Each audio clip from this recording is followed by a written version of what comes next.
Yun. Okay. Okay na po. Akin po katahin ang Amazing Grace ni Chris Tomlin sa pahina 109.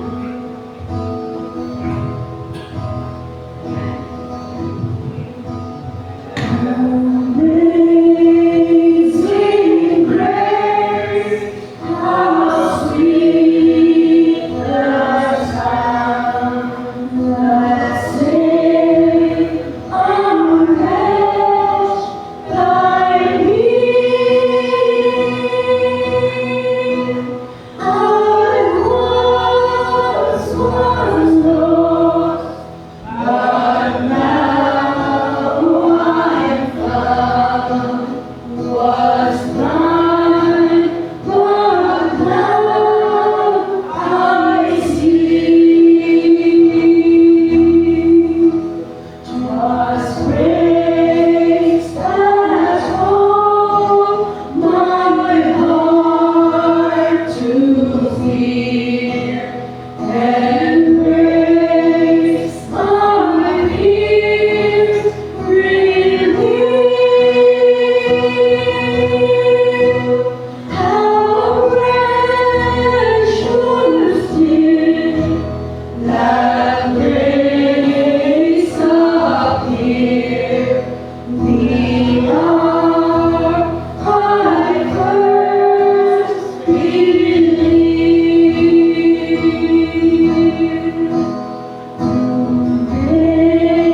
Amazing grace, angels sing the sound that saved a wretch like me.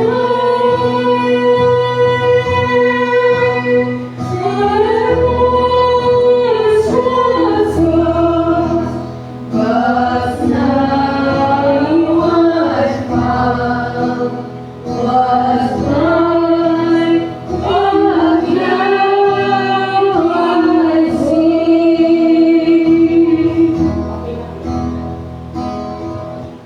Okay, tayo po yung panalangin. O Panginoon natin Diyos, na Panginoon sa lahat. Pinupuri namin kayo at pinasasalamat sa araw nito. O Panginoon namin Diyos, kami po ay tinulog sa harapan ninyo upang humingi po ng gabay para sa gawain po ngayong gabi nito, Panginoon. Panginoon, nawa po ibuksan niyo po ang aming isipan at ang katukin niyo po ang aming puso. Naway maghari po ang inyong salita sa aming buhay, O Panginoon. Panginoon, dinulog po din namin sa inyo ang kapatiran namin wala pa sa sambahayan ninyo. Nawa po gabayan po sila sa pagpupaligo. O Panginoon, lamang po ang sa kadalaman sa Panginoon Jesus. Amen. Amen. Tayo po ay dadako ngayon sa ating pagbabahaginan. Tayo po ay magsimula kay Nanay Chloe.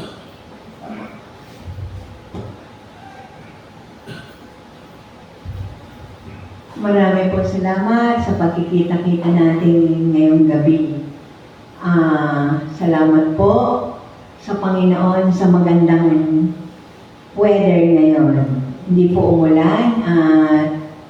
Salamat po sa patuloy na buhay, kalakasan at mga pagpapala niyang binibigay para tayo ay makatugon sa ating mga pangangailangan. Salamat din sa bawat isang nandito na bagamat tayo ay konti lamang, alam natin na ang Panginoon ay nasa ating kalagitnaan. At siya ang patuloy nating makakasama sa pagdaraos natin ng gabi ng pasasalamat. Salamat po sa bawat isa. Brother, maikot po. Yung once again, magandang gabi sa lahat. Salamat sa Panginoon sa araw at gabi ng paggagabi niya sa akin, lalo sa gabi, laing trabaho, bibigyan naman ng kalakasan, laing katawan, kagalingan sa aking mga karamdaman. Sabi na, pag tumatanda ang tao, dahil niyang malabas na karamdaman. Kaya sa kanya lang ako maasa ng kagalingan at kalakasan. Baik talaga ni Lord kasi tinutugunan niya ang aking mga patalangin. Hindi niya ako pinababayaan. At higit sa lahat, aking mga pamilya, sa mabuting kalagayan sila. At sila ay binayo ng malakas na bagyo sa probinsya. Okay naman sila doon. Wala silang napinsala ang buhay. Hindi mga mga area na napinsala doon. Kaya wala salamat sa Panginoon. Hindi nila pinabayaan doon sa pagdaan ng malakas na bagyo. Yun ako, maraming salamat. Salamat din ako kayo. Nag-ibig sa akin lahat. Isa. Hindi alam yung ang tayo pagkaunti tuloy tayo sa gawain natin. Dahil kasama natin ang Panginoon ngayong gabi. Kaya papasalamat daw tayo Lord na sa mga oras na ito na sa pag-ingat niya sa atin talaga. Araw-araw namin nahanap buhay. Sinasamahan ako niya sa araw-araw. Saka sa kami dalawa ng asawa ay patuloy naman kami na tutuloy sa aming paghanap buhay. Hindi nga kami pinos at kanyang kalusugan. Salamat na Panginoon na hindi naman sila nagkasakit. Saka ako naman ay patuloy din niya na binibigyan ng kalakasan. Ako sa araw-araw na pangailangan namin na talagang naman na bibigay niya sa amin sa araw-araw namin pangailangan biyaya. Kaya salamat sa Panginoon sa bawat araw na mga sa buong linggo ng mga gawain sa pamilya, pag-iingat. Salamat, Panginoon. Maraming salamat.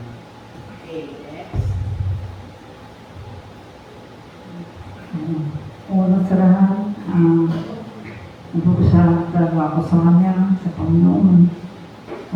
Bilang sawang bigay sa amin ng mga kailangan namin. At ang pagsubaybay sa amin sa kaligtasan.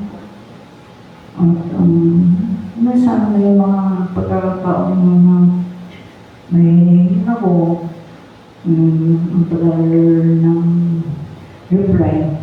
Pero mayroon biglang surprise na binibigay sa amin. Meron yung mga pamangkin ko ng mga seaman dumating, nagulat pa ako. Akala ko dumating sa nasa ng probinsya, dumating pa sa akin. Kaya God is good talaga. Nasa isip ko, nasa puso ko, ano lang po. Salamat po. Salamat po. Rosie. Magandang gabi po sa ating lahat, mga kapatid. Ako po'y buong puso na nagpapasalamat sa Panginoon sa bawat araw na pagbibigay niya ng lakas sa akin at sa pag-iingat sa akin at pag-provide din sa aming mga pangailangan sa aking pamilya sa Palawan. At lubos rin ako nagpapasalamat sa Panginoon dahil yung sa aking trabaho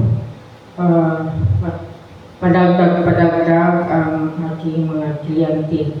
Paano isang gabi, nagdaan ako dyan sa Libertad, galing kila Pastor. So, yung nagtitinda ng mga prutas, nagpapahilot ay tabi ng karsada. Sakit na king ati, hilotin mo na ako. Lagi na ako nagsabi sa'yo na lagi kayo dumadaan dito ati, pakihilot na naman. Ay, hinilot ko. Ngayon, nagdaan yung mga nagpapatrol yung mga pulis. dalang sasakyan nila. Naku, nilapitan na ako. Naghihilot ka pala, ate. Sabi ko, sir, upo. Lagari naman yan, hindi ako magsabi na hilot, nakita niya ako nihilot.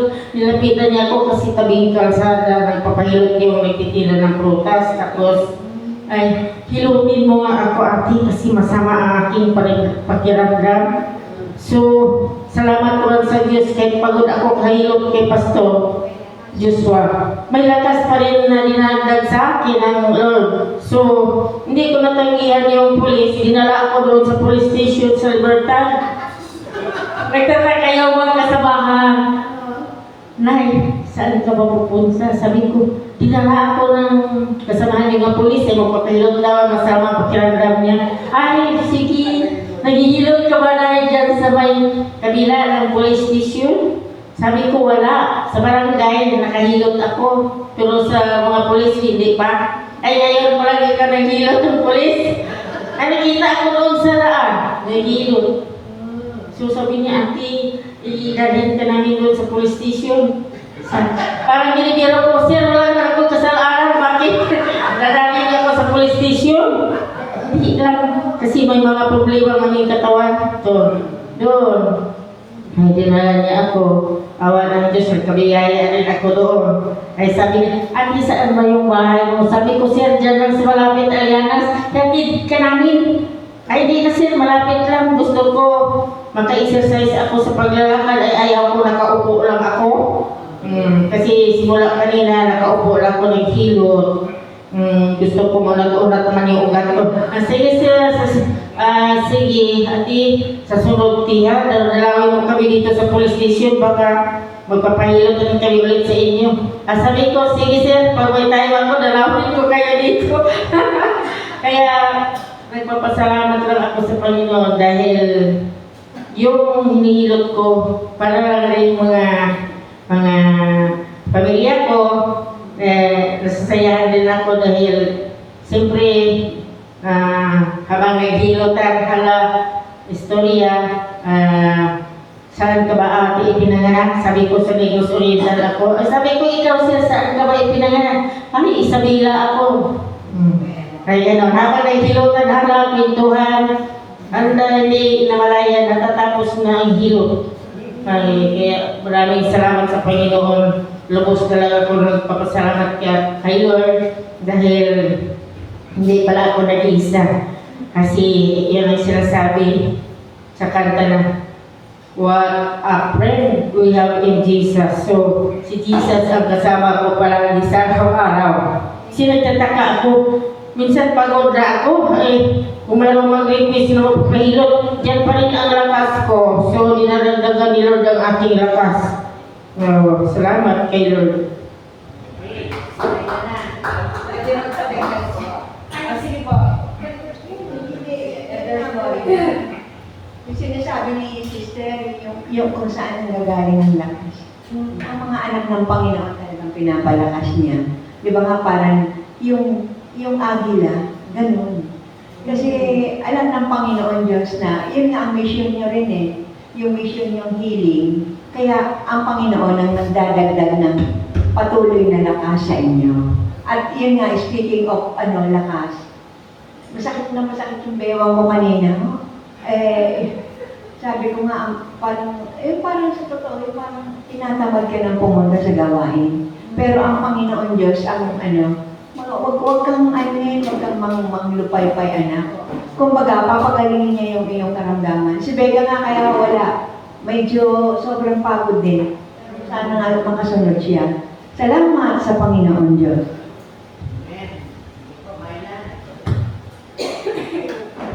Magandang gabi po. Sa patunay na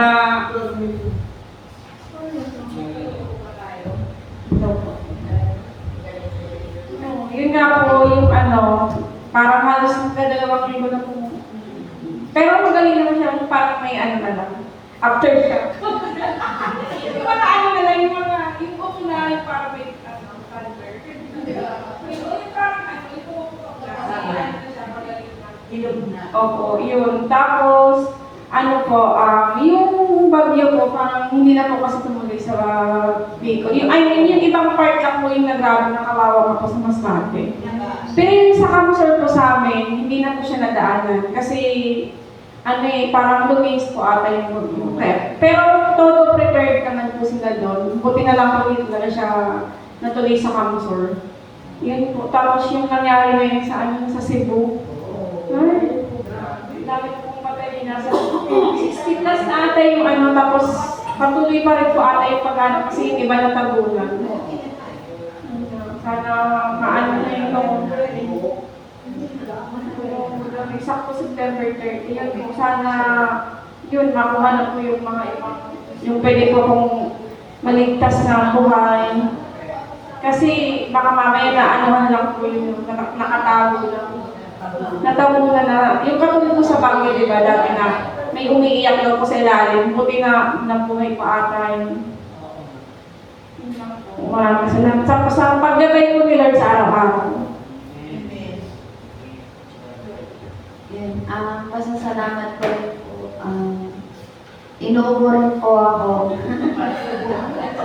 Pero halos ngayon sa loob ko ng clinic namin, halos inuubo na rin. Kasi po yung panahon, di ba po mga nakaraan, iinit, uulan, iinit, ulan, maghapon yun. Tapos, nagpapasalamat po ako dahil hindi naman siya sumasakit yung ulo ko. Ubo lang talaga siya. Wala nang sipon, thank you Lord. Hirap din kasi pag sabay-sabay, mahirap po sa trabaho. Then, nagpapasalamat din po ako sa Panginoon sa araw-araw na pagkabay ko sa akin, lalo na po sa pamilya ko po, doon sa Bicol. Yun nga po yung sabi natin Maida na hindi po natuloy yung bagyo. Sobrang salamat kasi, di ba po binalita po yung sobrang lakas daw po. Parang biglang umihip yung hangin, parang pinaano ni Lord. Tinalis yung bagyo yun. Kasi syempre, sobrang hirap po pag nasalata ng bagyo. Maraming kailangan na ayusin. Yun po yung pasasalamat ko po. Nagpapasalamat po ako sa Panginoong Diyos dahil kahit na kaunti lang tayo, 2, 4, 6, 8, 9. Wala pang isang disipulo dapat 12 eh. Pero joke lang po eh. Pero totoo yun ha, na mas maganda po na marami tayo. Oo. Pero nagpapasalamat pa rin po tayo sa Panginoon kahit na yung iba sa atin, masama ang pakiramdam, puro sakit ang naririnig ko kanina eh, hanggang kay Elder Flory. Oo, may mga sakit. So, mag-ingat po tayo kasi paiba-ibang panahon natin ngayon. No? Si Elder Joey din, ganon. Hindi ko na inano kasi napapagod na po siya. So, sabi ko magpahinga din muna. Anyway, mabuti pa rin po ang Panginoon, mabait pa rin ang Panginoon Diyos. Kasi good news din, alam niyo, natutuwa ako kasi si Nanay Sandra ay nagbigay po siya ng isang kahon. Nasaan na? Ng mga lumang damit, ha?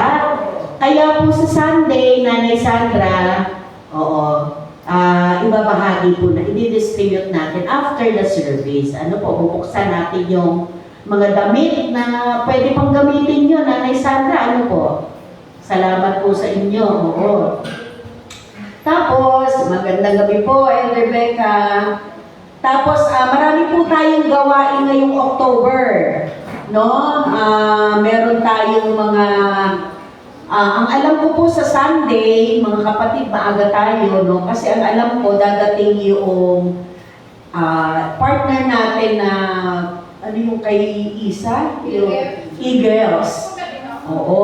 Kasi parang bibigyan po natin ng recognition, pasasalamat dahil for how many years sila ay partner natin sa youth home, di ba? Nagbibigay sila ng tulong. Of course, through our sister Isa, kaya po naman natin nakilala din ang Eagles, no? Kaya tumutulong po sila. At pag pupunta po tayo sa youth home, lagi natin din silang kasama. Nandun sila eh. Oo. Kaya po, mag-i-schedule tayo ngayon. Magpo-post naman po ako lagi sa ating FB page at saka doon sa group chat para updated po tayo sa ating mga gawain. And of course, ipanalangin din natin mga kapatid, syempre, yung ating gawain sa mga bata, no? Ang attendance kasi ng mga bata, marami ngayon, mamaya konti. Mamaya minsan na wala, joy. Wala sa yung mga bata na wala na. Pero salamat pa rin sa Diyos dahil kahit isa, dalawa, tatlo, may mga bata talagang dumadating po sa simbahan na maaga sila. Kaya ipanalangin po natin ang ating mga gawain sa Panginoon. Salamat po. Elder Becca, ikaw na po. Magandang gabi po sa ating lahat. Salamat sa Panginoon na tayo muli ay nagkita-kita sa gawain ng ating pag-aaral ng pananasalita. Salamat sa bawat isa sa kalakasan at sa pag-iingat niya sa isang linggo na nagdaan. At ngayon, linggo na naman ito, ay iniingatan tayo. Thankful pa rin ako at ang lagi kong pinoproblema yung bahay namin kasi pag umuulan, na-complain ko nga ito kay Pastor dahil yung gumawa sa amin ng bahay ay parang niloko kami. Pero sa kabutihan ng Panginoon, ay binigyan niya ako ng isang magandang karpintero ngayon at napakababait. Pinagawa ko yung taas namin 2 araw lang nilang ginawa at kalahati. Pero binayaran ko sila ng buo para naman din ngayon pinapagawa ko yung baba. Kaya sobrang pagod po kasi nagpapatiles na ako para hindi na sobrang hirap sa pabalik-balik ng hardware. Kaya kahit na gano'n ang nangyari at malakas pa rin at maka-attend tayo ulit sa gawain ng Panginoon. Salamat po.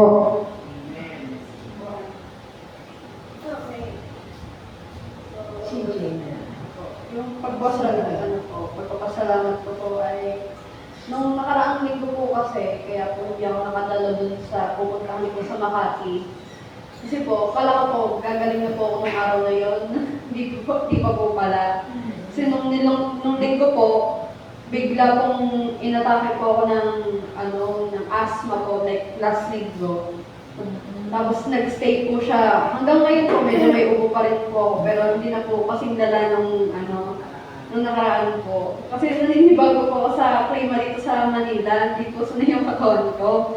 Ayun po. Tsaka ayun po, pagpapasalamat ko po na medyo, gumagaling na po ako. Tsaka po yung bagyo po, di ba po dapat sa Cavite yung, daan. Bigla pong lumihit. So, ayun po, thankful po. Kasi, po, grabe din po talaga pag naglalang ko na eh. So, yun po. Amen. Salamat.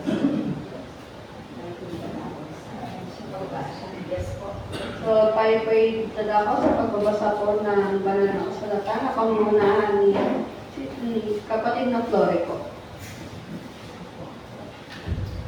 Ating pong batayang talata ay mula po sa aklat ni Timoteo, Kapitulo 1, 1 hanggang 14.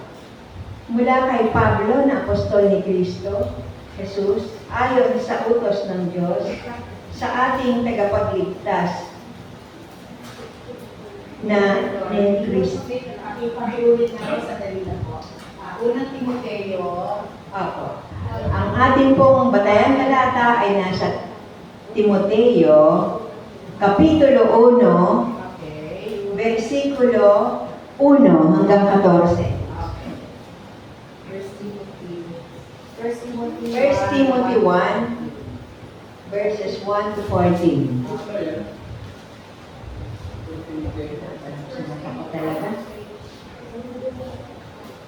Okay na po? Are you there? Mula kay Pablo, na apostol ni Kristo Jesus, ayon sa utos ng Diyos na ating tagapagligtas at ni Kristo Jesus na ating pag-asa. Kay Timoteo, na tunay kung anak sa pananampalataya. Sumain niyo nawa ang kagandahang loob, habag at kapayapaang lahat buhat sa Diyos Ama at kay Kristo Jesus na ating Panginoon. Babala tungkol sa maling katuruan. Gaya na pinakiusap ko sa iyo bago ako pumunta sa Macedonia, nais kong manatili ka sa Epeso upang utusan na ang ilang tao diyan na huwag magtuturo ng maling aral at huwag nilang pag-aksayahan ng panahon ang mga alamat at mahabang talaan ng mga angkan. Yan ay pinagmumulan lamang ng mga pagtatalo at hindi nakakatulong sa tao upang matupad ang plano ng Diyos sa pamamagitan ng pananampalataya. Ang layunin ng tagubiling ito ay upang magkaroon kayo ng pag-ibig na nagmumula sa pusong dalisay, malinis na budhi at tapat na pananampalataya. May ilang tumalikod sa mga bagay na ito at nalulong sa walang kabuluhang talakayan. Nais nilang maging tagapagturo ng kautusan, gayon hindi naman sila maunawaan ang kanilang sinasabi at ang kanilang mga itinuturo ng may buong tiwala sa sarili. Alam naman natin ang kautusan ay mabuti kung ginagamit sa tamang paraan. Alalahanin natin ang kautusan ay hindi ginawa para sa mabubuting tao, kundi para sa mga walang kinikilalang batas at mga kriminal, para sa mga hindi kumikilala sa Diyos at sa mga makasalanan, para sa mga lapastangan sa Diyos at walang hilig sa kabanalan, para sa mga mamamatay tao at pumapatay ng sariling ama o ina. Binibigay rin ang kautusan para sa mga nahihilig sa kahalayan at nakikipagtalik sa kapwa lalaki, para sa mga kidnapper, para sa mga sinungaling at mga bulaang saksi. Ang kautusan ay binibigay para sa lahat ng mga sumasalungat sa mabuting aral. Ang aral na ito ay ayon sa magandang balita na ipinagkatiwala sa akin ng maluwalhati at mapagpalang Diyos. Pagkilala sa habag ng Diyos. Nagpapasalamat ako sa ating Panginoon Jesucristo na nagbibigay sa akin ng lakas dahil sa itinuturing niya akong karapat-dapat na maglingkod sa Kanya. Kahit na noong unay nilapastangan, inusig at nilait ko siya, sa kabila nito'y nahabag sa akin ang Diyos sapagkat hindi ko nalalaman ang aking ginagawa. Noong ako'y hindi pa sumasampalataya. Pinasagana sa akin ang kagandahang loob ng ating Panginoon at ipinagkaloob niya sa akin ang pananampalataya at pag-ibig na natatagpuan sa ating pakikipag-isa kahit sa Kristo. Salamat po sa Panginoon. Magandang gabi sa lahat. Maraming salamat sa pagbasa sa ating pagbulay-bulay ngayong gabi. Bago tayo ating pagbulay-bulay, ay manalangin muna. Panginoong Diyos, maraming salamat sa pagkakataon ito. Maraming salamat sa mga kalakasan pag-ayun sa aming gabi at naway pagtubayan mo kami ngayong gabi na aming pagbulay-bulayan na iyong salita at aming pag-aaral mabuti ang kalaliman, ang kabanalan ng iyong banal na salita. At naway bigyan mo kami ng karunungan upang maunawaan namin ang iyong mga banal na salita. At gawin mo kaming banal sa oras na ito. Ang yung banal na Espiritu ay tumaan sa aming karawan. Ito ang aming garanis sa gawin ito. Sa pangalan ni Kristo na aming tagapagligtas. Okay, so punta na tayo sa bagong tema. Sa book of Timothy. Ito si Timothy ay katuwang ni Pablo. Kanyang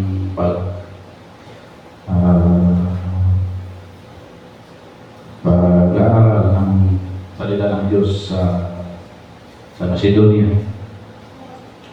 Ito ba ay si Timothy ay ito yung bata pa, isang binatilyo, ngunit tinawag ng Panginoon upang maging katuwang alalay ni Pablo sa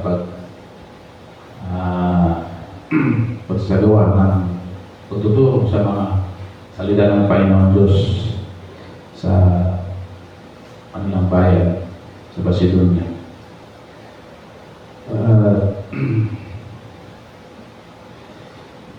Focus tayo dun sa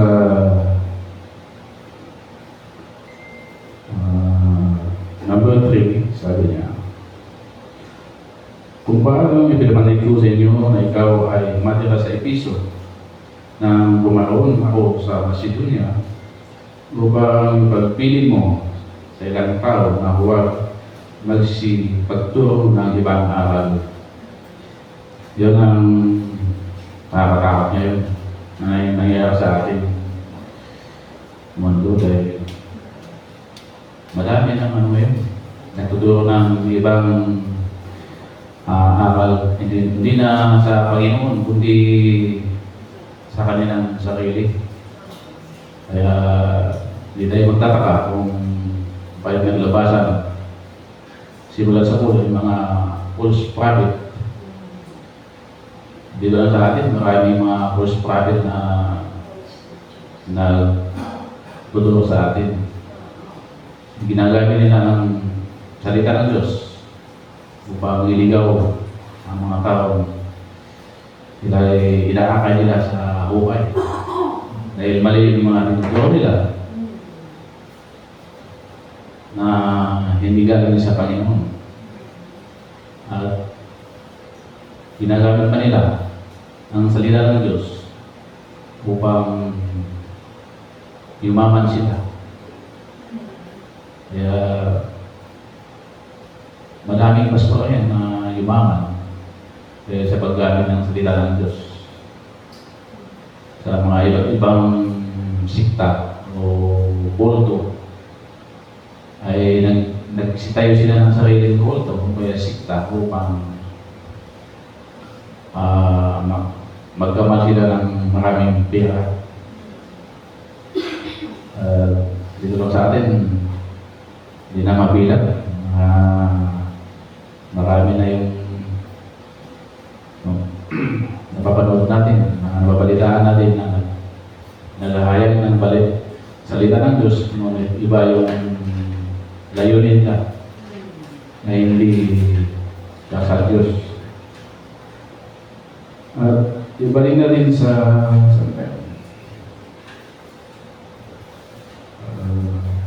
mababasa din natin sa ibang teksto sa 1 John chapter 4 verse 1 ay sabi, "Delightly that friends, but trust every spirit, but carefully examine what they say, to determine if they are of God, because many false prophets have mingled into this world." Kaya tayo mag-iingat dahil maraming kahit ang pastor ay siya pastor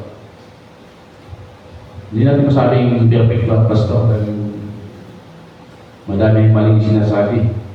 Kaya may kalayaan natin na i-determine natin kung ang kanyang sinasabi ay sa Panginoon ba o sa ibang Panginoon o kaya sa ibang espiritu.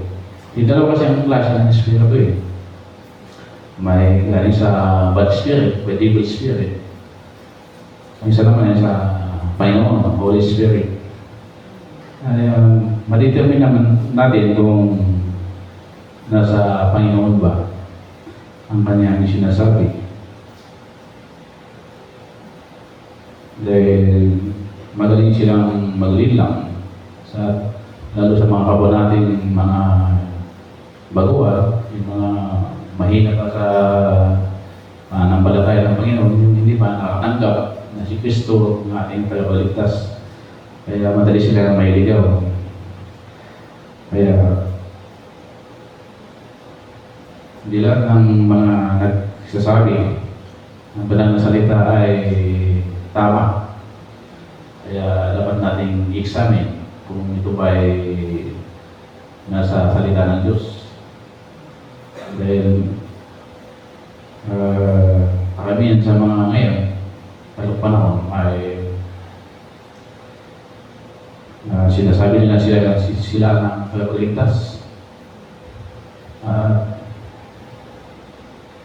Yung iba, inaamin nila na si Satanas ay siya ang Diyos ng sanlibutan.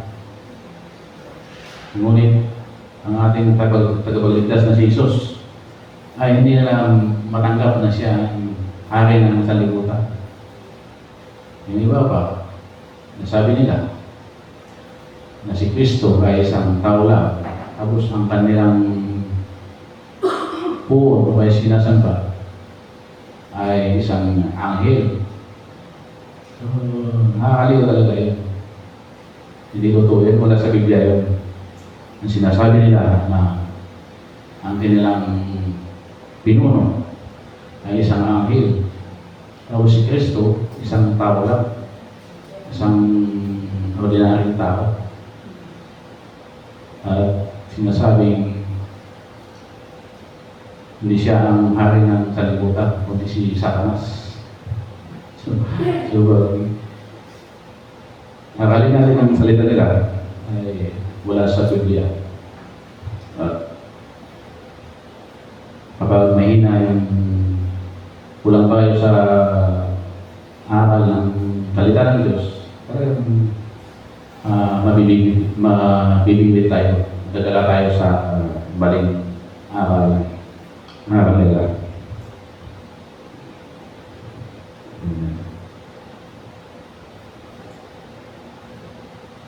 Kaya sabi sa number 4, di huwag makinig sa mga kata at sa mga kasaysayan ng mga lahi na walang katapusan, na pinanggagalingan ng mga pagtatalo at hindi ng pagkatiwalaan mula sa Diyos na sa pananampalataya o gayon din ang pinamanahik ko ngayon. Kaya bilang tayong mga Kristiyano, huwag tayong makinig sa mga katang isip ka, mga gawa-gawa nila. Dahil ito ay hindi galing sa Panginoon ang kanilang pananampalataya, kundi kanyang sa kanilang sariling ibang pananampalataya. Gaya ng meron akong kaibigan, isang guro, na professional yun, ako'y nagtataka bakit pumunta sa maling kulto o religion. Siya umanib sa alam mo yung religion na Rosaliano. Si Rosal, ginagawa nilang Diyos. At yun ay sumasamba sila sa mga ano ito? Na mga nagbibigay ng mga tawag doon yung naghahain ng mga bagay sa mga anito. Oo. Tinanong ko siya, bakit ka napunta dyan? Hindi mo pa alam na mali yan, sabi ko. Ang dahilan niya ay sila daw ang nagpagaling doon sa sakit niya. Kaya siya sumanig doon sa kulto na yan. Sabi ko sa kanya, alam mo, ang demonyo, kaya na din magpagaling yan sa mga sakit. Baka hindi ko ang tao, sabi ko sa kanya. Wala daw siya magawa. Ito po, mali yan, huwag kang palimin sa mga maling aral yan. Paano na? Sumasamba ka sa mga nito. Tapos, nag-aaral kayong mga pagkain. Pinakatay yung mga baho, kung anong inahain sa mga Diyos-Diyosa nila. Sabi ko, tao lang siya siya. Hindi naman Diyos yun eh. Sabi ko gano'n. Kaya yun ang maling aral sa atin eh. Kahit pa mataas na katungkulan ng isang tao at nakagawa ng nakabulong sa kapwa ng tao, ay hindi yung dahilan ng pagsabayin. Dahil bawal sa Diyos yun eh. Dahil ang Diyos lang natin ang dapat natin sa Panginoon. Madaming naliligaw, kung nakagawa sa iyo ng kabutihan, ay siya na ang iyong gagawing Diyos na kaya idol. Kaya nakakaligaw talaga pag tayo maniniwala sa mga gawain ganito. Kaya tayo mag-iingat sa mga ganitong gawain. At sabi na sa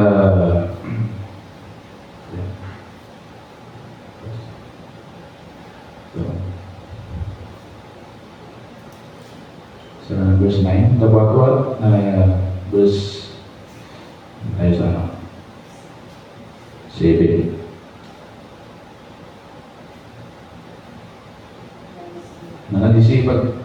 Nagsisipag na maging mga guro ng kautusan, bagamat di nila ng katalastas kahit ang kanilang sinasabi, kahit ang kanilang buong tiwala pinapatunayan. Ayun, kahit wala sa Biblia yung sinasabi nila ay pinapangaral nila ang maling aral, lalo na nagliligaw sa mga tao na pinapangaral nila. Kaya nilipidyalas sila sa kanilang nariyo, sa kanyang kapitbahay, mga kakilala. Kaya marami talagang maliligaw pag wala tayong kulang ating kalaman sa Panginoon, mahina ang ating pananampalataya, tayo madaling mailigaw ng mga ganitong pangangakal ng mga false prophet sa ating bayan.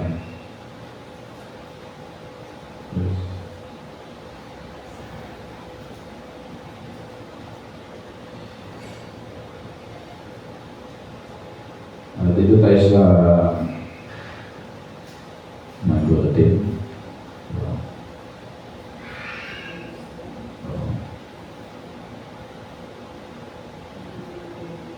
Dahil sa mga nagigipit, dahil sa mga pagyapit sa kapwa lalaki, dahil sa mga magnanakaw ng tao, dahil sa mga bulaan, dahil sa mga pagsumpa ng kabulanan, at kung mayroon pang ibang bagay laban sa mabuting aral. Dahil yung mga iba ay pinapangaral nila ay laban sa kautos ng ating Panginoon. Kaya lang ginagawa ng iba dyan, pinipili nila na sila ang kaligtasan ng mga tao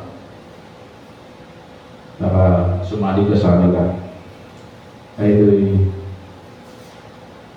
wala sa Biblia na sila ay sila ang kaligtasan lamang dito sa mundo.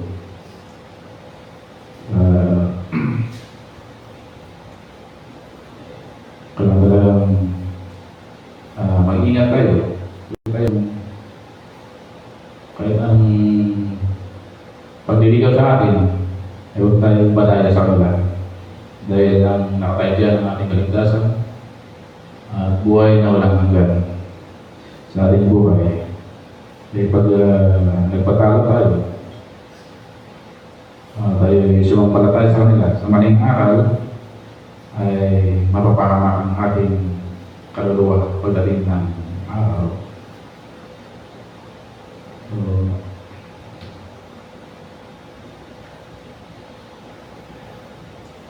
hanggang ang ginawa ko idilagay ko lang dito sa ilan tayo mga Kristyano yun. I-share ko lang kung yun siya sa akin ng isang pastor sa Manila. Maganda dito ating sundin. Ngayon, yung panahon ay marami na naliligaw sa atin. Kaya kailangan tayo matapat sa Panginoon. Tayo sa Kanya lang nanampalataya. Kahit anong panilim lang ang ginagawa ng mga iba dyan, ay huwag tayong padaya sa kanila. So, bilang tayong mga Kristyano, kailangan tayong panadaliin ang ating katapatan sa ating Panginoon. At sabi sa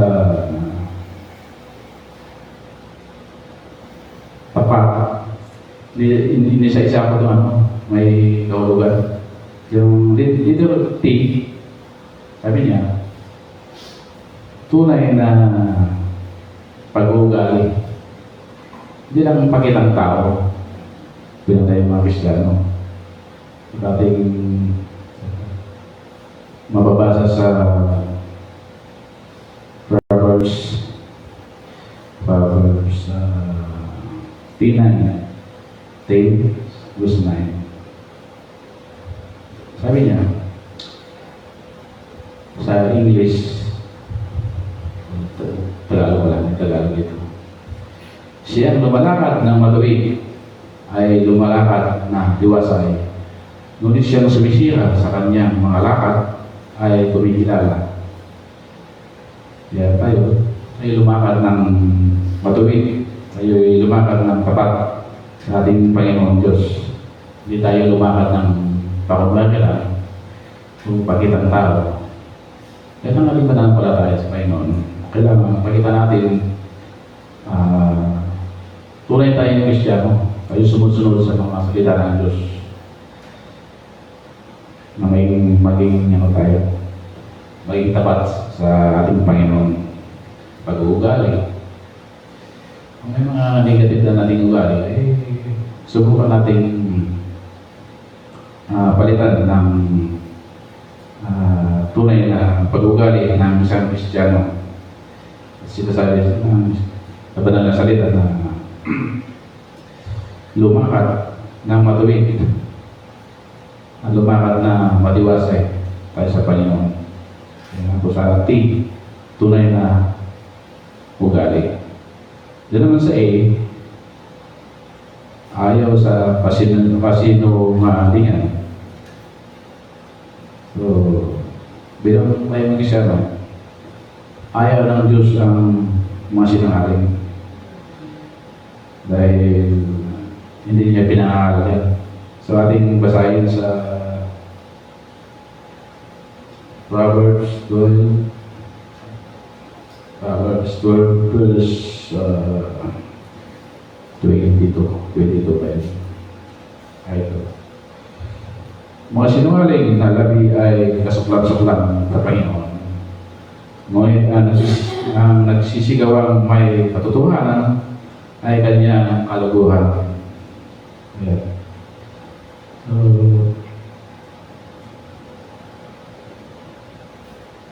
mayroon man Ngayon, mahirap man gawing matapat tayo. Ay pilitin natin kaysa magsinungaling tayo. Dahil masatlang sa Panginoon ang nagsisinungaling. Lalo pag nasa kubuhan ka, tapat ka sa tungkulin mo.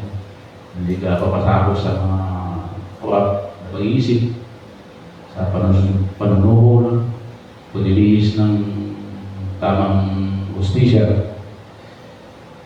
Ay dapat matuwid ka bilang anak ng Diyos.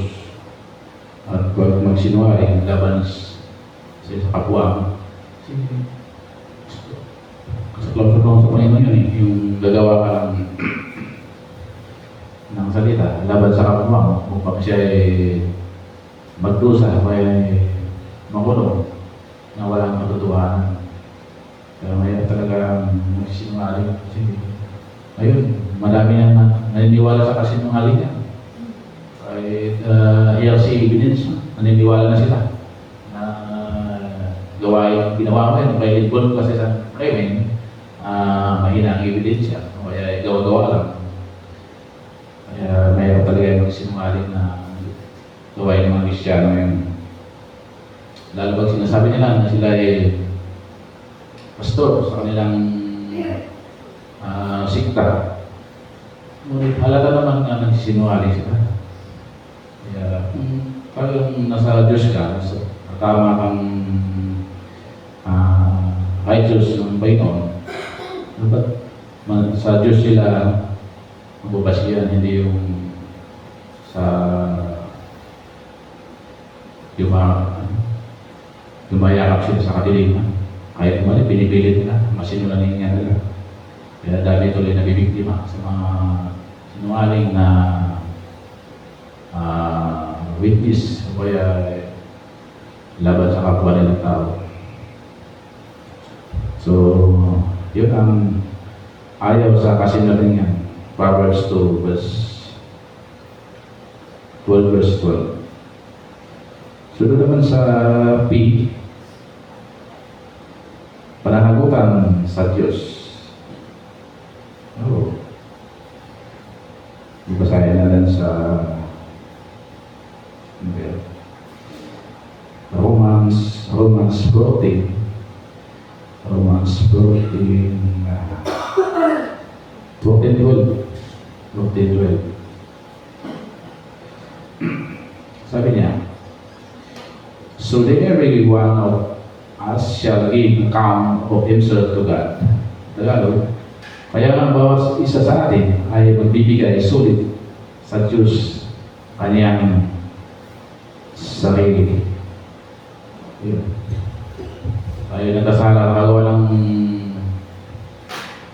mali, ay may pananagutan tayo sa Panginoon. Kung hindi naman tayo napanagot sa batas ng tao, may pagdating ng pag-uukom ay nananagot tayo sa Panginoon. Kaya lahat tayo may pananagutan. Pag tayo gumagawa ng mali, tayo nilakastahan ng Panginoon, mga kapwa mo tao ay inaapakan mo. Tayo may pananagutan sa Panginoon. Lahat ng kasakiman, lahat ng masama ay may paglalagyan sa ating Panginoon Diyos. Hindi man naisasagawa ngayon ng Panginoon ang parusa. Pero pagdating ng panahon ay paparusahan tayo. Kaya wala nating sabihin na hindi naman tayo pinaparusahan kahit gumawa tayo ng masama. Mali yun. Yan ang kinakatahan ng mga ibang politiko ngayon. Kung hindi sila kayang parusahan ng batas natin, ay wala silang takot sa Panginoon dahil hindi ba sila subukan na parusahan. Kaya kung natin dayain sila na mali ang kanilang ginagawa, sa Romans 14 verse 12. Doon sa 8, ayusin ang puso. Okay. Ayusin ang puso. So, ating mababasa sa Psalm 51 verse 10. Psalm verse 15. Psalm 51 verse 10. Sabi nito, likha mo ako ng isang malinis na puso, O Diyos, at magbago ka ng isang matuwid na espiritu sa loob mo. Kaya ayusin natin ang ating puso. Linisin natin. At pag hindi natin linisin ang ating puso, ay magagawa tayo ng masama, mga maling gawain. Kasi ang puso natin ay yun ang sinusunod ng isip natin. Ang puso natin ang gumagawa ng nagdilikta sa isip natin kung ano ang gagawin natin. Kaya kung ang dikta ng puso mo ay masama, okay, ang isipin mo ay masama. Dahil ang puso ang nagdidikta sa ating puso. Hindi yung isip ang nagdidikta sa ating puso. So ating basahin sa Matthew 15 verse 19, sabi sa English, for out of the heart proceed evil thought, murder, adulteries, fornication, theft, false witness, blasphemies. Ayun. Yung puso ang nagdidikta ng paggawa ng kriminal, adultery, fornication, pagnanakaw, false witness, paglabistangan sa Panginoon. Kaya linisin natin ating puso, nating hayaan madumi. Dahil pag madumi ang puso natin, hindi natin ang isip natin, mag-iisip ng masama. So, pilitin natin makagawa tayo, malinis ng ating puso upang kaya-aya tayo sa Panginoon sa kanyang paningin. So, itong huli sa tapat, dito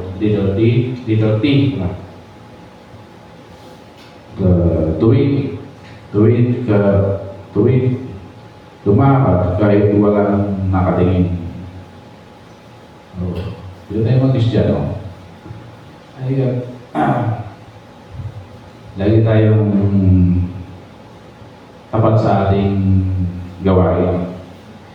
Hindi kung walang nakakita, ay gagawa tayong masama. Dahil ang Panginoon ay nakatingin sa atin. So, basahin natin sa Proverbs 21 verse 2. 21 verse 2. Okay. Sabi niya sa ito,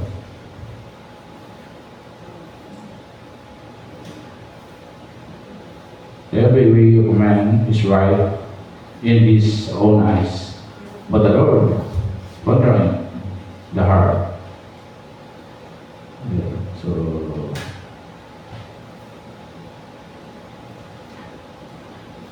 lumakad tayo na matuwid sa kanyang sariling mga mata. Ngunit tinitimbang ng Panginoon ang mga puso. Yun, dahil alam ang ating Panginoon kung ano yung laman ng ating puso. Kaya, kahit walang nakakita sa iyo, ay manatili tayo gumawa ng mabuti sa ating kapwa, huwag masama. Dahil ang Panginoon ay may mga CCTV. Kaya magtago ka, hindi ka magtago sa Kanya. tulad din ng iba, yung tago nila, hindi na mataguan ng Panginoon dahil ang Panginoon ay makapangyarihan sa lahat. Alam niya ang laman ng ating mga puso, ating isipan. Kaya, panandalin tayong matuwid sa ating mga gawain, sa ating, hindi lang sa ating simbahan, kundi sama tayo sa labas, sa community, sa ibang nayon ay lagi tayong tuwid, tapat sa ating mga gawain. Pagkat ang Diyos ay pagtuwid ka sa Kanya ay binibigyan ka ng reward. Hindi man direct na reward sa iyo. Malay mo, binibigyan sa iyong pamilya. Kaligtasan, kagalingan ng masakit, kaya mga ibang reward yan na hindi mo namamalayan. Kaya pilitin natin matuwid sa ating buhay. Kahit walang nakatingin na kapwa nating tao, ay panatilihin natin matuwid dahil ang Panginoon ay lagi nakatingin sa atin. Siya nagbibigay ng reward sa ating kabutihan, sa ating mga ginagawang ikakalulhati ng kanyang pangalan. So yun ang ibig sabihin yung tapat. Ang Tagalog tapat. Tunay na pag-ugali, ayon sa kasinungalingan, pananagutan sa Diyos, ayusin ang puso. Tuwid lumakad kahit walang nakatingin. So,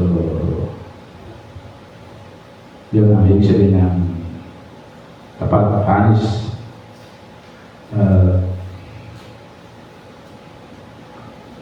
Ating sa buhay, itong mga gawain ng sa ating mga share natin din sa mga kapatid natin, sa mga kaibigan, sa mga kilala natin ang gawain ito. Pwede natin ibigay ng ilaw sa ating buhay bilang pagiging Kristiyano. At doon naman sa yung sabi niya at Sister Rosie,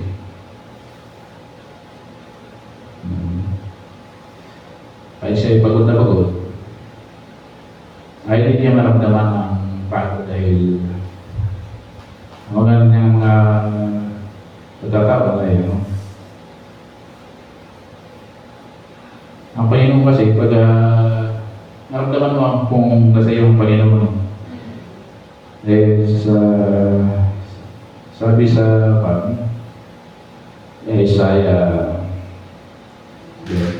Isaiah 40 verse 29, sabi sa 29. He give the power to the faint, and to them that have no might, He increaseth strength. Siya nagbibigay ng lakas sa mahina. At ang walang kapangyarihan ay pinanagalan niya ang kalakasan. So, naramdaman mo talaga kung kahit pagod na pagod ka, hindi mo maramdaman ang pagod. Dahil ang Panginoon ay nandiyan, pinapalakas ka. Kaya sa problema, kung dahil ng problema ay maasa ka sa kanya ay hindi ka niya kababayaan. Dahil kanyang pinapalakas at ginagabayan. Saka hindi ka manghina sa iyong physical na katawan. So, dito na lang ang ating maiksing pagbulay-bulay sa ating salita ng Panginoon. At kung may medita kayo, detalyo lang ating pagbulay-bulay. May salamat po.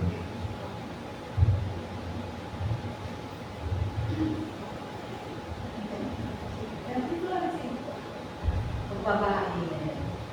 Hindi yung pwede.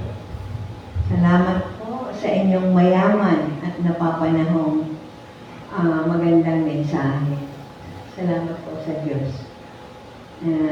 Talagang napapanahon kasi, yun nga po, madami kasi nagipana ngayon ng mga maling nagtuturo. At kailangan lang sa atin bilang anak ng Panginoon Diyos, maging matalino tayo. Yung nga sabi, be wise as a serpent and be meek as a dove. Ang dami kasi nga ngayon talaga po na di na po ako lalayo dyan sa lugar namin. Alam niyo na po kung ano yung tinutukoy ko. Ang dami po mga kaibigan dyan, mga ganoon, ang kanilang pananampalataya. Hindi mo naman din sila matanggihan dahil kaibigan mo. Ayun, makikinig ka nga lang din sa kanilang, yun nga, yung sinasabi nila ng pamamahaya. Pero yung ikaw ay makikiayon sa kanilang pananampalataya, ay nga, sabi nga ng isa kong kaibigan, ay lang magpapadoktrina, ninitian ko lang. Siyempre, alam mo naman yung yung tamang aral. Pero, mahirap lang din tayo magsalita ng masakit o Basta, kailangan mo rin ata talagang diretso na meron na po akong sariling pananampalataya.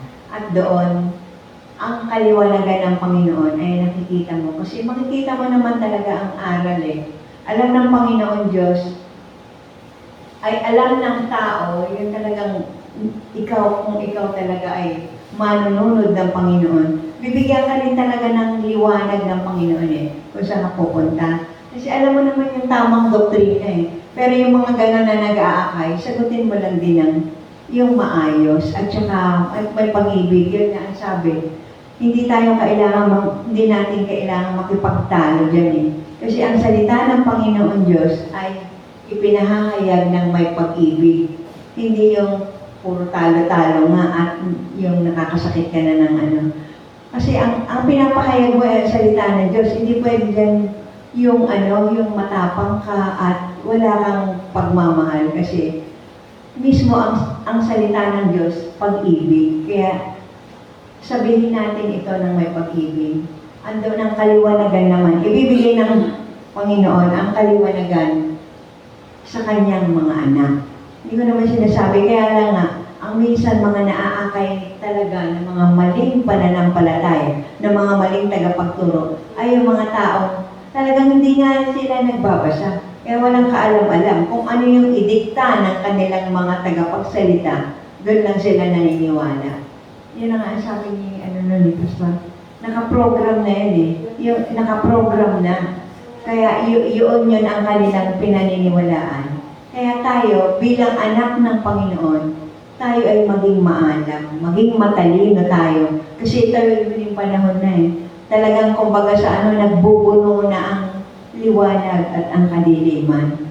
Kaya huwag tayong magpagapi sa maling tagapagturo, maling pananampalataya. Tayo ay manatili sa Panginoon na nagbibigay ng liwanag sa kanyang mga anak. Salamat po. Tama po, yun. Praise the Lord. Meron ba?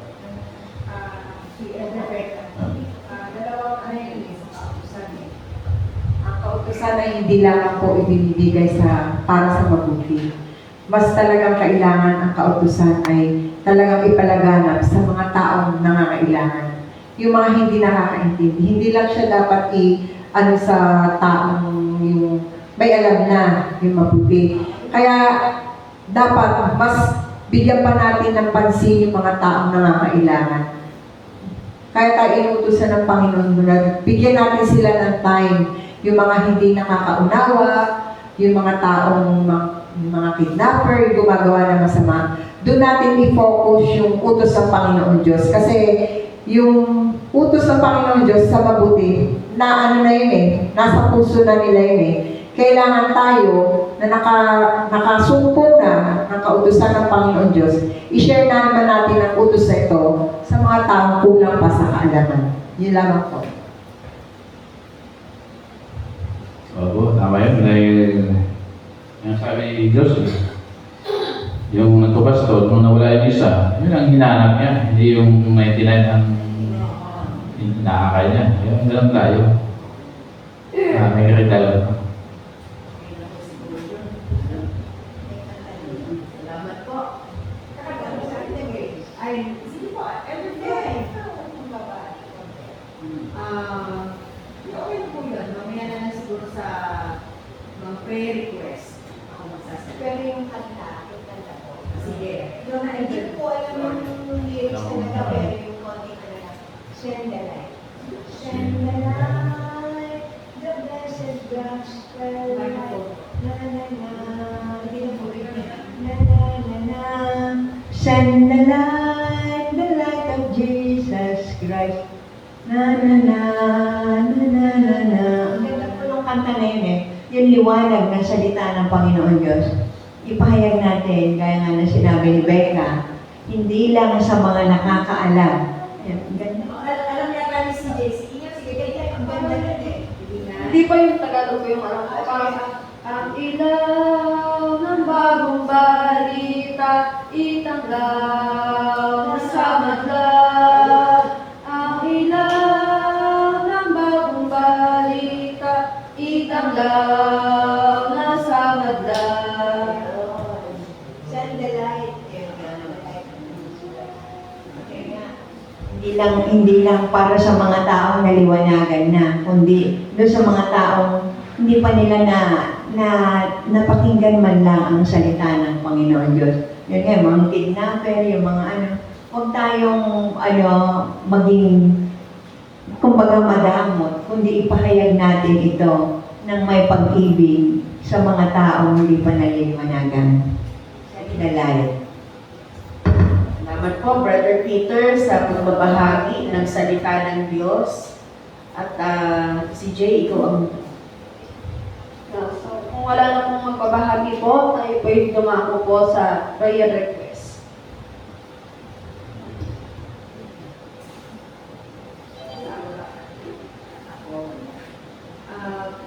Kanina po, bago ako dumating dito, yun ang iniisip ko eh. Kasi,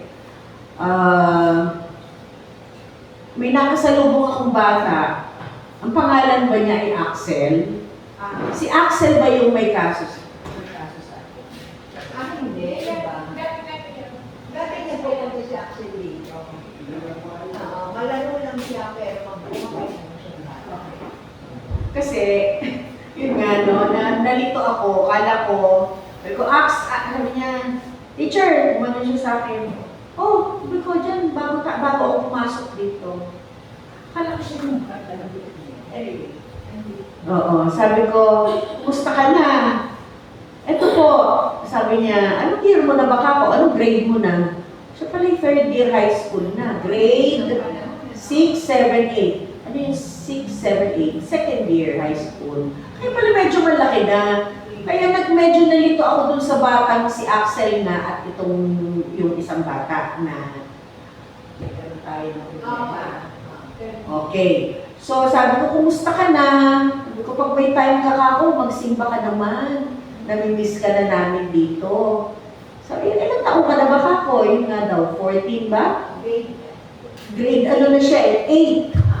6, 7, 8. Oo. Tapos, sabi ko, hindi ka na nagsisimba ha. Pag maaga ka magsisimba ha. 9 o'clock, nandito na tayo. Ayun.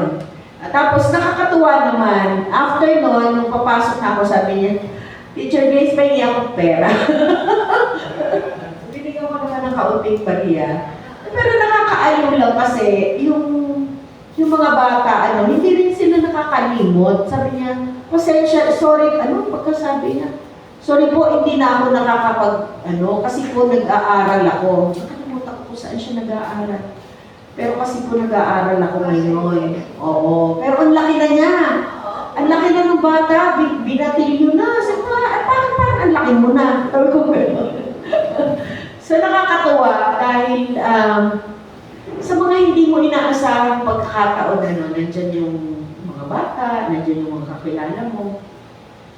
At dagdag na lang din siguro pang ating prayer request, yung ating mga Sunday school teachers and children, na madagdagan pa every Sunday. Kasi hindi ang attendance eh.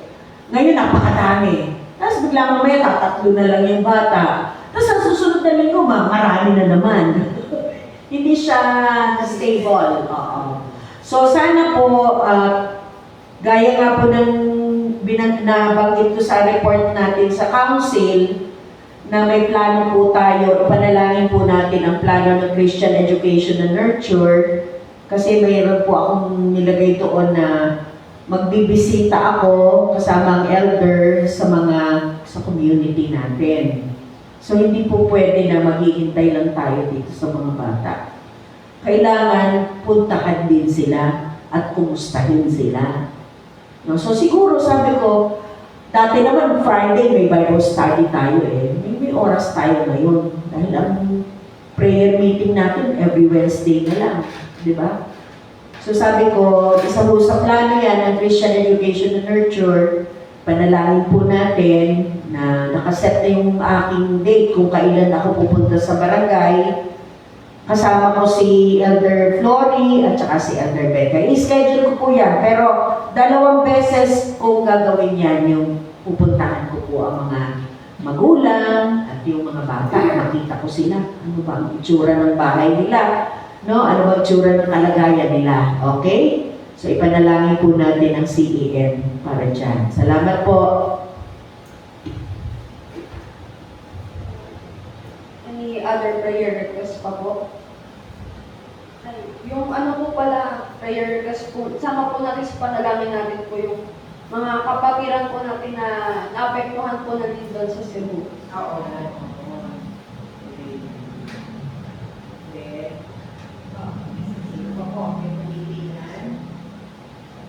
Yung ano po, kalusugan po. Kalusugan natin lahat kasi ito, inuubo, si Joy, inuubo. Si Jay, inuubo. Mga halos lahat inuubo, may sipon, ubo, lagnat. Hindi po makalasa siya. O yung walang panlasa. Walang lasa. Kaya ano po, masala ko may COVID kasi hindi ka makaamoy. Ako. Pero may tulo ang ano kasi yung kailangan ako sa pilit na hindi ako ganahan kahit ng tulo ko. Ay sabi nila lang guys, magkano ko na ng mga asin.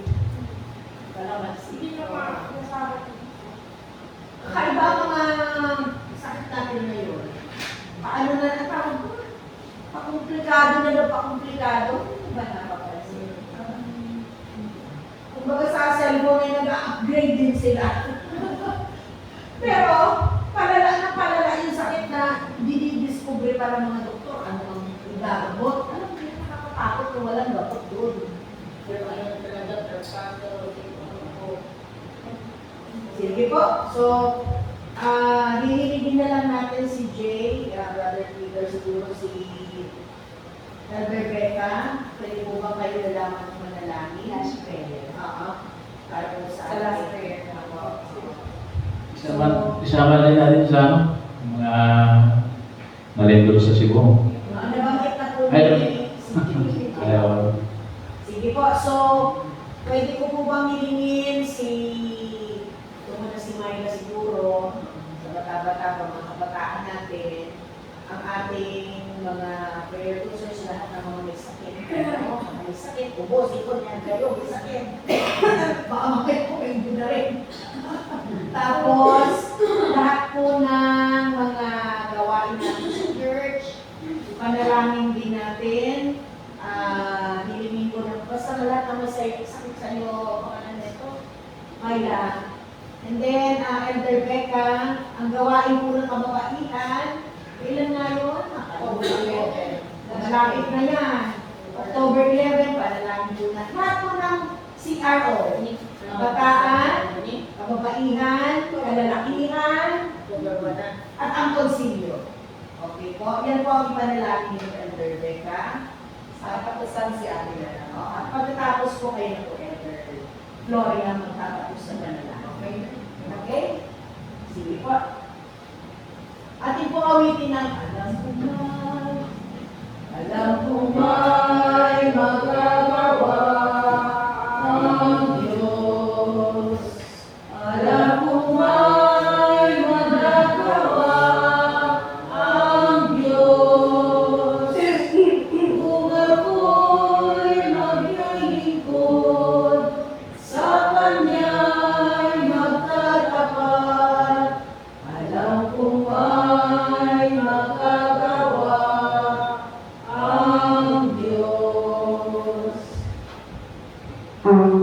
salamat po Lord sa gabi ito. Sa mga mag-isa po sa amin dito. Lord, pinapanalangin po namin ang mga sakit po. Naway Lord, pagkali mo po sila, yung mga pagsipon. Naway Lord, hindi na po ito kalat po sa aming ibang mga kapatid Lord. Naway, kahit palang po pagaliin na po ang bawat isa Lord. Manulado po ang mga papa po, ang mga nasa hospital Lord. Pagod po ang malang pagaliin sa mga nalito po ang mga doktor, ang mga nurse. Lord, ito lang pang panalangin na isa sa amin.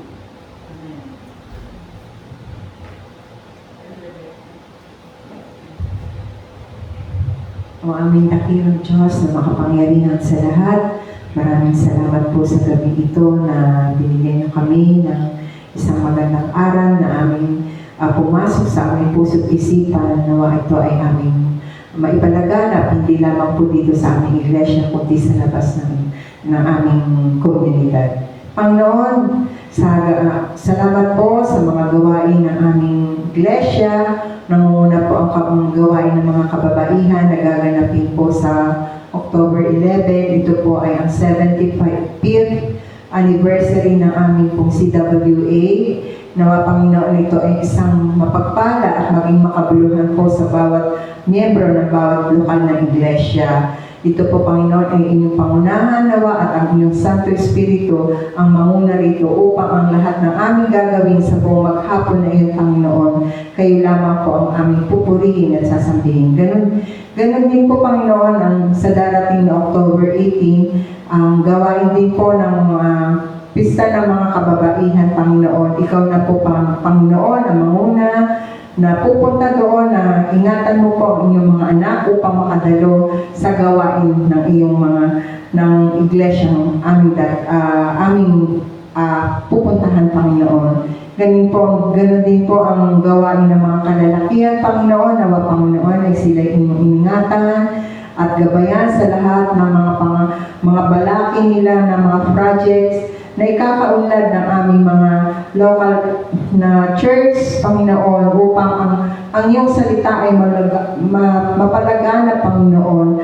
At ito, Panginoon, ay magkaroon ng kabuluhan sa bawat isa na makakatanggap na ikaw lamang, Panginoon Diyos, ang aming sasambahin, pupurihin at papasalamatan sa lahat ng mga araw ng aming mga buhay.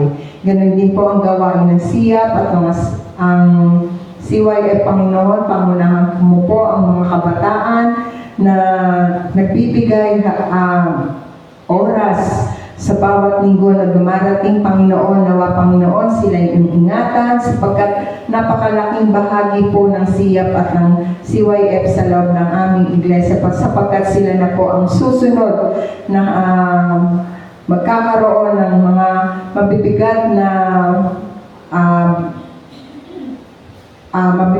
na gawain sa iglesia na sila na po ang susunod sa mga yapak ng mga nakakatanda, Panginoon. Nawa sila ibigyan niyo ng katalinuhan upang maipahayag ang inyong salita, Panginoon. Panginoon, sa gabing ito, ingatan niyo po ang bawat isa na nakasumpong ng earthquake po sa Cebu. Alam ko, Panginoon, na napakabigat ng kanilang dalangin sa kanilang puso sapagkat napakarami po, Panginoon, na nasiraan ng bahay, ng kabuhayan, Panginoon. Lord, ingatan niyo po sila, ang aming mga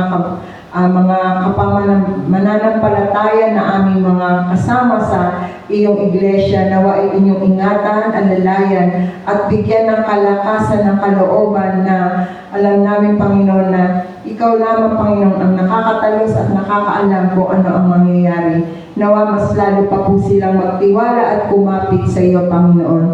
Lord, ang lahat ay hindi namin masabi ng napakarami, Panginoon. Ngunit ikaw ang nakakatalos ng puso at isipan namin kung ano ang nais namin sabihin, Panginoon. Nawa sa aming pag-uwi, Panginoon, kami inyong ingatan, gabayan hanggang sa kami po ay makauwi sa aming kanya-kanyang tahanan. Ito po ang aking samot dalangin na may pagpupuri at pagpapasalamat sa inyo pong dakilang pangalan. Amen.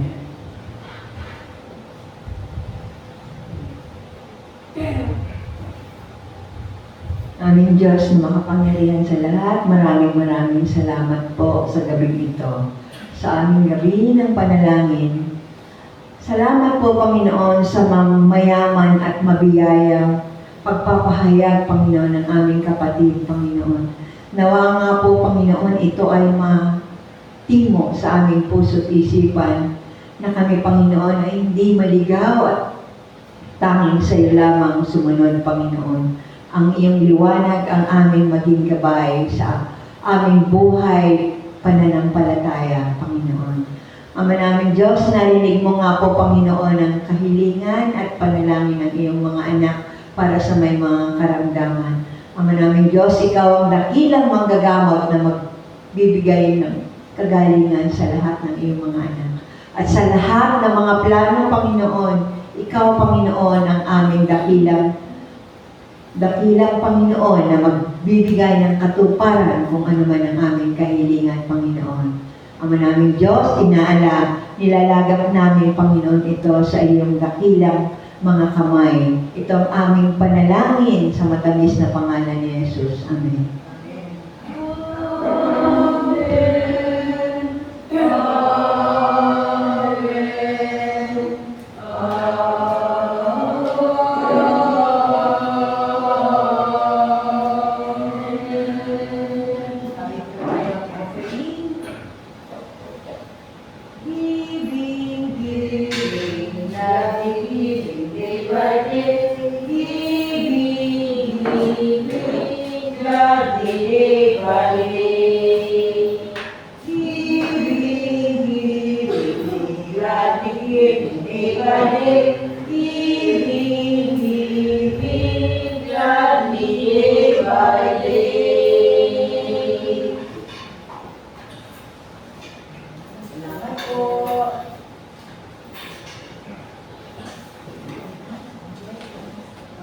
Po sa ating lahat.